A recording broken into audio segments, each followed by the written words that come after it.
What if I told you that your life is like a movie? What if I also told you that through becoming aware of certain principles and laws, you could learn how to choose the script of the movie you actually want to act in? And this would mean influencing the movie in such a way that you're acting in a movie that is filled with abundance and love and opportunity and so on, rather than a movie that's full of struggle and strife and negativity and whatever else. And the thing is, when you look out at the world now, I think it's easy to say that most people are living a movie that's based on quiet desperation or horror or drama. Essentially, most people are living quite a tragic tale rather than a hero's journey or a fun adventure or some happy kind of forever after kind of tale. However, it doesn't need to be this way. Just as most people have created for themselves a movie that's filled with struggle and strife and everything else, you can use the same laws and principles to create the exact kind of movie you want to be in, that you want to act in, and you want to live in. So in this video, I'll not only share with you why it is your life is like a movie, we'll also go over how you can be the star of your movie instead of just a supporting character, and also how to create a new script for your movie that has much more of what you want in it. Now, why is it that life is like a movie? Well, the first thing we need to understand is that reality is subject to influence. Now, whose influence? Well, actually yours. You see, reality is subject to influence by a conscious observer. And I've made many videos that go over why this is the case, the data behind this, the history behind how we know this to be the case now. And so I will link you to a video in the description and also at the end of this one that goes over how we know this, how we know our reality is actually mainly non-physical rather than physical, how we know that through a conscious observer, you can actually shape reality to be different and that it's subject to influence, that it's not static. Reality does not remain the same unless you recreate the same thing over and over again. At the end of the day, you're actually a creator who is creating their reality a moment at a time based on your choices, based on your observations, both externally and most importantly, internally. And in that video, you'll learn way more about that as well. However, in this video, I want to go over how you can essentially, in this analogy we're going over of the movie script, as your life being a movie, select a script that is actually more aligned to how you want to live your life. You see, a lot of people are acting in a script or from a script that we can refer to as the default script, meaning this is kind of the normal, trodden path that a lot of people go down, like the 9-to-5, quiet desperation, whatever else it is. And one of the biggest reasons this happens is because a lot of people are not taking responsibility for their lives, and they end up playing almost like a supporting cast in their own movie. They're not really standing up, taking initiative, making decisions, making choices. They kind of are just letting life blow them by, and because of that, they end up in what's called this default script. So this is why you see a lot of people acting in a movie, as in their life, that is a lot of struggle, that is quiet desperation, that is, for a lot of it, miserable, right? They're lacking the finances they want, their health maybe isn't where they want it to be, their relationships aren't what they want it to be, their emotional state most of the time isn't where they want it to be, because they're in this default script. How do you fall into the default script? It's very simple. Take no responsibility for your life or very little responsibility. And when that happens, you step out of the spotlight, you play a supporting cast role in your own life, and you might be even pushing someone else into the spotlight in your own life. You're giving them more time during the day than yourself. And so we have to first and foremost step into the spotlight of our own life, of our own movie, take responsibility, 100% responsibility ideally for it, because then you empower yourself to make new choices, to choose a different script, to use your power of observation and other things that we're going to talk about to start molding your life in the way that you want. And then you don't fall into this default script that, again, you can observe most people are operating from.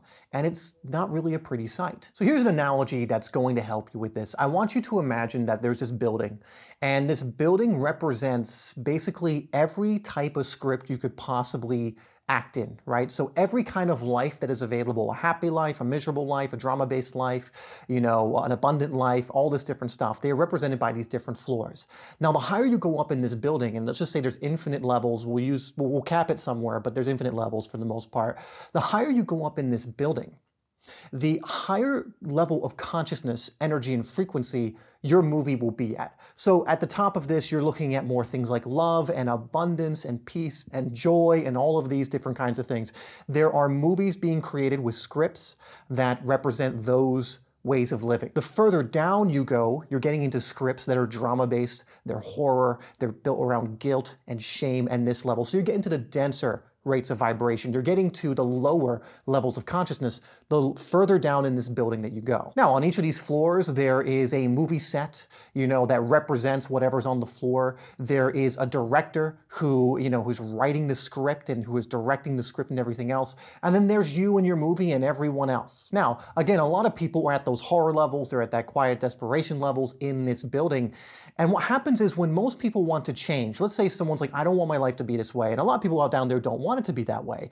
I want it to be something different. What they end up doing is instead of taking responsibility for their life, like we just mentioned, they start blaming the things on set. Now, the things on set are the different people in their lives, right? The supporting cast. The different things are on set, or maybe their financial situation, maybe something in their life they don't enjoy, their home, their car, whatever else it is. There are these different things on set that are on set, by the way, because they just match whatever the energy of the floor that they're on, right? So if you're on a floor of quiet desperation in this building, and that's the set, and they're creating a movie that's about that, then everything that's on set is going to represent that. The people are going to be the supporting cast are going to be aligned to that level of script, the things in your life. So you're probably not, financially abundant because that wouldn't really fit a movie that's about quiet desperation. The people are probably not incredibly uplifting and supportive because that wouldn't support that either, right? And so those operating on the default script, when they get frustrated at this, they get angry at this, they don't want their life to look this way, they say it's unfair. Again, they play the victim card.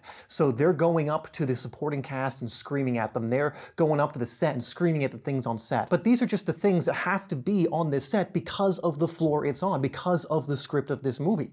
It's not going to be financial abundance because that's not in the script. There's not going to be all these different things because they're not in the script. And so what most people do is they go up to the director, they go up to him or her and start complaining and start trying to make changes to the script on this floor that, again, is meant to make this kind of movie. You might even take the script and try and cross things out and everything else in anger. You might try and break things on set, whatever it is. But as soon as you walk away, what the director's going to do is cross out everything you put down there and just continue on with the script. Why? Because it's their job to create this kind of movie. So the question is, how can you change this so that you're acting more in the movie or living in the movie you actually want to be in? And what you actually do is you choose differently and you start choosing a new script. And so instead of resisting what's currently on set, instead of yelling at the director, instead of putting blame in all these other places, you make a new decision.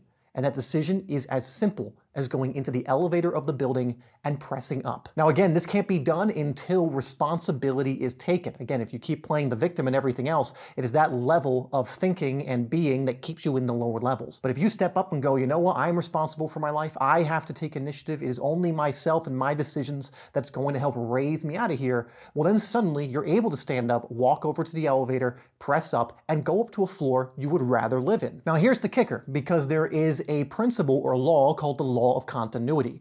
Meaning when you go up to that floor, and let's say now you're on a floor like you want to be on the loving floor where everything is amazing, you're peaceful, you're calm, abundance is coming in, whatever kind of script you want to live in. When you go up to that floor, you can't just snap your fingers and now everything in your life is like that.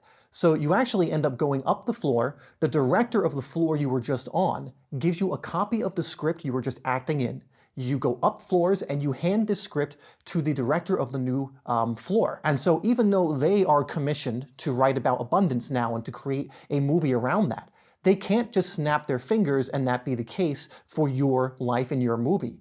They have to now write around that and start writing out some of the things that were in your previous movie so that there's continuity. A great example of this is if you go up floors and again, you're now starting to do things, you're starting to think better, let's say, you're starting to feel better, you're starting to really take initiative and to start actually taking the actions that you learn in videos like this or from programs or from books or whatever, you're really doing it. What ends up happening is now that you're on this new floor, they start writing out things. Like, let's say you're in a job that won't support you at this new floor, you might need to get fired from that job. There might be relationships that were on the old floor that can't exist in this new floor, and so they start writing out those relationships. There might be other things in your life that you used to enjoy doing when you were on the drama floor, but do not fit on this new floor and have to be removed. And so this is why when you make this transition, a lot of people experience what's known as bends in the river, or chaos, or almost like a storm in their life. Now, because of this, a lot of people believe this is a negative.